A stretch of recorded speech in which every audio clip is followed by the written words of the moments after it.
हम भी भारत का नागरिक है, हम भी छत्तीसगढ़ का नागरिक है और हमारा अधिकार है। हम जिस जगह पर जन्म लिए वहाँ पर हमें गाड़ने का, कफन दफन करने का हमें अधिकार है संविधान के द्वारा।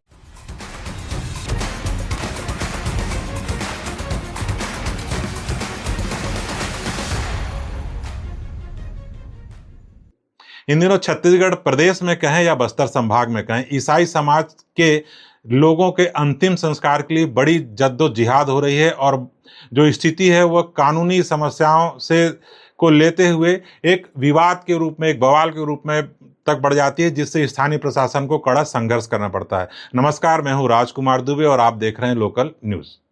सबसे पहले तो आपको मैं बहुत बहुत धन्यवाद देना चाहता हूं कि इसी विषय पर मेरा पिछला जो वीडियो था उसको आप लोगों ने बहुत पसंद किया, बहुत चाहा और बहुत आशीर्वाद दिया। निश्चित रूप से आपके इस प्यार से मैं फिर से प्रफुल्लित हूं, खुश हूं और मुझे ऐसा लगता है कि आपके इसी तरह के सहयोग से लोकल न्यूज कांकेर जिले की खबरों के लिए तो निश्चित रूप से अग्रणी साबित होगा। चलिए इस खबर पर विस्तार से बात करते हैं। पिछले दिनों आपने देखा कि कांकेर जिले के दुरुकोंदर विकासखंड के कोड़े कुर्सी गांव का एक युवक था, मनोज निषाद, जो धर्मांतरित ईसाई समाज से आता था। उसके निधन होने के बाद जब उसके परिजनों ने कोड़े कुर्सी में अंतिम संस्कार का प्रयास किया तो स्थानीय निवासियों ने, आदिवासी समाज ने, कुछ सनातनी धर्मावलंबियों ने उसके अंतिम संस्कार का कड़ा विरोध किया। विरोध इस बात पे था कि हमारे जो गांव की जो सीमा है उस सीमा में हम किसी भी धर्मांतरित व्यक्ति के शव का अंतिम संस्कार नहीं करने देंगे। यानी कि ग्रामीण चाहते थे कि यदि आप इस युवक का अंतिम संस्कार हमारे गांव में कराना चाहते हैं तो आपको रूढ़िगत प्रथा का पालन करना पड़ेगा, जो हमारी आदिवासी संस्कृति है उसे मानना पड़ेगा और अंतिम संस्कार हम उसी के अनुसार अपने सीमा क्षेत्र में करने देंगे। परंतु मसीह समाज के लोग बड़े संख्या में कोड़े कुर्सी पहुंचे, थाने का उन्होंने घेराव किया और लगभग 2 दिनों तक तो मृतक मनोज निषाद के शव को थाना परिसर में ही रखा गया। स्थानीय प्रशासन, पुलिस और जिला प्रशासन के हस्तक्षेप के बाद, प्रयास के बाद बड़ी मुश्किल से उनके परिजनों को और मसीही समाज के लोगों को मनाया जा सका। तब कहीं जाकर मृतक युवक का अंतिम संस्कार कांकेर जिले के चारामा के ईसाई कब्रिस्तान में करने की बात पर सहमति बनी। जिला प्रशासन के पहल पर जब मृतक निषाद के शव को चारामा ले जाया गया तो वहां भी सनातनी लोगों ने उसके शव को चारामा में अंतिम संस्कार करने पर कड़ी आपत्ति दर्ज कराई। प्रशासन ने मामला बिगड़ता देख फिर किसी तरह मनोज निषाद के शव को राजधानी रायपुर भेजा। तब कहीं जाकर घटना के चौथे दिन मृतक मनीष निषाद को अंतिम संस्कार हुआ, यानी उसे कब्र नसीब हुई। कांकेर जिले के मनोज निषाद के अंतिम संस्कार की बात ठंडी भी नहीं हो पाई थी कि बालोद जिले के गुरूर विकासखंड के जेवरतला गांव से फिर एक रमन कुमार साहू के अंतिम संस्कार ने फिर बखेड़ा खड़ा कर दिया। अभी जब हम इस वीडियो को रिकॉर्ड कर रहे हैं तब तक उसके अंतिम संस्कार की इस जगह भी तय नहीं हुई है। जेवरतला गांव के लोग लगातार विरोध कर रहे हैं कि उसका अंतिम संस्कार यहां पर नहीं होगा। प्रशासन ने कहा है कि हम उसे धमतरी ले जाकर मसीही कब्रिस्तान में इस व्यक्ति का अंतिम संस्कार कराएंगे। परंतु जेवरतला में रमन साहू के परिजनों का कहना है, प्रशासन से लगातार वो गुहार कर रहे हैं कि हमारे जो मृत व्यक्ति है उसे हमें अपने घर में लाने दिया जाए, ताकि हमारे जो परिचित लोग हैं, हमारे जो परिवार के लोग हैं, वो इस व्यक्ति का अंतिम दर्शन कर सके। परंतु ग्रामीणों ने, स्थानीय लोगों ने विरोध इस तरह दर्ज कराया है कि मृतक के शव को उसके घर तो दूर, उसके गांव से 5 किलोमीटर दूर एक एम्बुलेंस में रखा गया है। कल यानी कि शुक्रवार को जब यह बात नहीं बनी तो प्रशासन ने मृतक रमन साहू के शव को जिला मुख्यालय बालोद में रखवाया था। अभी भी रमन साहू का शव जिला मुख्यालय बालोद में है, परंतु उसे धमतरी कब्रिस्तान में ले जाकर अंतिम संस्कार की बात कही जा रही है। प्रशासन के साथ ग्रामीण किस तरह हुज्जत कर रहे हैं या प्रशासन किस तरह ग्रामीणों को समझाने का प्रयास कर रहा है, आप देखिए इस वीडियो में। आपके उपस्थिति में होगा सब कुछ। कहाँ ले जाना है, क्या करना है, वो आप करवा के देंगे। वो कैसे मैं करवाऊंगा? नहीं, आप करवाएंगे। क्यों करवाऊंगा? नहीं, क्यों नहीं करवाएंगे आप? क्यों करवाऊंगा? आप करवाएंगे, हम कहाँ ले जाएंगे? जब बोल रही है कानून नहीं बता, कहाँ ले जाएंगे? कौन नहीं बोला? कौन नहीं बोला? देखो, विवाद की स्थिति मत करो। विवाद वाली बात अरे तुम विवाद कर रहे हो, विवाद वाली बात नहीं है। अरे विवाद तुम मत करो, चर्चा पहले हो चुकी है, विवाद मत करो। समझे ना? ज्यादा बहादुरी दिखाने की कोशिश नहीं। बहादुरी वाली बात नहीं है। हमने चर्चा अपने जगह में, अरे भाई अपने जगह में दफनाएंगे। हम अरे उनसे भी चर्चा कर चुके हैं ना। अब सामने वाले आदमी जाने नहीं देंगे करके वो उग्र रूप अगर हो रहे हैं तो कैसे करोगे? उनकी भी चर्चा कर चुके हैं। तो जो जाने नहीं देंगे उसको जरूरत नहीं पड़ेगा क्या? कभी किसी को जरूरत नहीं जरूरत पड़ेगी। पड़े उनको समझा लेना, तुम ही समझा लेना। मैं कैसे समझाऊं? आप बताओ ना, क्यों मैं बता, अरे मैं समझा डाला, मैं पूरे समझा डाला। हाँ, तो इतने देर से मशक्कत नहीं कर रहा हूँ, समझ रहे हो ना? समझा डाला। ये तो आप करवा के देंगे सब। अरे यार सब काम आप करवा के देंगे। ये काम मत करो, समझ रहे हो? धर्मांतरण के मामले पर लगातार बड़े बड़े बयान दोनों पक्षों से आते हैं। धर्मांतरण के मामले पर कांकेर लोकसभा के सांसद भोजराज नाग का क्या कहना है, यह भी आप सुन सकते हैं। शव दफनाने को लेकर के कोई विवाद नहीं है, कहीं भी विवाद नहीं है। विवाद है रीति रिवाज और परंपरा का। आदिवासी समाज और वहाँ पे रहने वाले अन्य समाज के लोग जिस समाज में जन्म लिए हैं, जिस जात में जन्म लिए हैं, उनकी अलग अलग रीति रिवाज और परंपराएं हैं।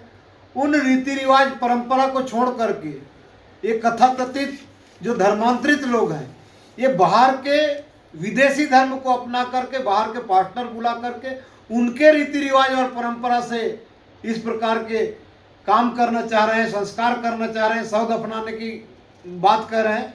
इस बात का आदिवासी समाज विरोध कर रहा है और ये कोई भी समाज बर्दाश्त नहीं करेगा। जैसे मैं उदाहरण के लिए बताना चाहूँगा, यदि कोई हिंदू व्यक्ति मुसलमान के कब्रिस्तान में जाकर के सनातन हिंदू धर्म के अनुसार अपने शवदाह संस्कार करेगा तो निश्चित रूप से दोनों समाज में विवाद होगा। और इसीलिए जो गांव के लोग हैं वो किसी पास्टर को बुला करके और ईसाई पद्धति से जब वहाँ पे शव दफनाने का काम होता है उसका विरोध करते हैं। यदि मृत व्यक्ति जिस समाज का है, जिस जात का है, वो धर्म और संस्कृति के अनुसार गांव के गायता, पटेल, मांझी, मुखिया, आदिवासी समाज के प्रमुखों के बीच में उनके रीति रिवाज से यदि करना चाहता है तो कहीं भी कोई विवाद नहीं है। इसी मामले पर भानुप्रतापपुर क्षेत्र के जिला पंचायत सदस्य देवेन टेकाम ने भी धर्मांतरण के मसले पर यह कहा। अगर गांव का ही व्यक्ति है, अगर लाश दफनाना है तो यहाँ के रीति रिवाज और परंपरा जो गांव का व्यवस्था है उसके आधार पर दफना है, नहीं तो फिर जहाँ उनका जो कब्रिस्तान है वहाँ ले जाएं, कोई दिक्कत नहीं है, ये कहना है। इस क्षेत्र में बस्तर सेना के संस्थापक गौरव चोपड़ा ने पूरे बस्तर संभाग में धर्मांतरित व्यक्ति के अंतिम संस्कार नहीं करने की मांग उठाई थी। उनसे भी हम बात करते हैं कि वो आखिर इस मामले पर क्या कहना चाहते हैं। हम प्रशासन से लगातार मांग कर रहे हैं कि भारत के राजपत्र में जो उनकी जाति अंकित है उस जाति के हिसाब से संविधान हमको उसके अंतिम संस्कार का अनुमति देता है। तो उनका जो जाति निर्धारित है संविधान के हिसाब से, उसी संविधान के हिसाब से उनका अंतिम संस्कार किया जाए। और हम भविष्य में भी लगातार इस संबंध में विरोध करते रहेंगे। और आगामी हम लोग हर जिले में कलेक्टर महोदय से एक निवेदन ये भी करने जा रहे हैं कि देखा जा रहा है कि लगातार बस्तर संभाग में आदिवासी समुदाय का, पिछड़े वर्ग के समुदाय का बहुतायत में उनके धर्मांतरण के कार्य को, मतांतरण के कार्य को गति दिया जा रहा है, जो कि इस क्षेत्र के लिए, भविष्य के लिए घातक है। तो हम हर जिले के कलेक्टर महोदय को एक निवेदन करने जा रहे हैं कि पूरे बस्तर संभाग में ईसाई समुदाय द्वारा आयोजित होने वाली रविवार की प्रार्थनाओं को रोक लगाया जाए, जिससे इस क्षेत्र में धर्मांतरण, मतांतरण रोक लगे। मैं आपके माध्यम से सबको एक बात और स्पष्ट करना चाहता हूं कि हमारे सर्व हिंदू समाज का एक युवक मनोज निषाद, जो कि ईसाई समुदाय के अंधविश्वास के चलते मारा गया है, उसने अपना जान गंवाया है। अगर उनके परमेश्वर में इतनी ताकत थी, उनके प्रार्थनाओं में इतनी ताकत थी, तो एक 25 साल का युवक ऐसे कैसे अपने जान को गंवा बैठा। वो लगातार 1 महीने से बीमार था। विभिन्न जिलों से पास्टर, पादरी, नन उसको झाड़ फूक करने के लिए उसके घर पे आ रहे थे। जब तबीयत ज़्यादा बिगड़ी तो उसको रायपुर ले जाया गया, जहां इलाज के दौरान उसकी मृत्यु हुई। ये जो मौत हुई है, सीधे सीधे अंधविश्वास को लेकर मौत हुई है। हम प्रशासन से भी इसकी जांच की मांग करते हैं। एक बार हम चलो चारामा ले जाते हैं, नेक्स्ट टाइम और किसी की मृत्यु हो जाए तो हम कितने बार चारामा ले जाएंगे? हम बार बार वहाँ नहीं ले जा सकते, बार बार हम ये दुख नहीं उठा सकते। कितने बार हम बॉडी को लेके घूमते रहेंगे?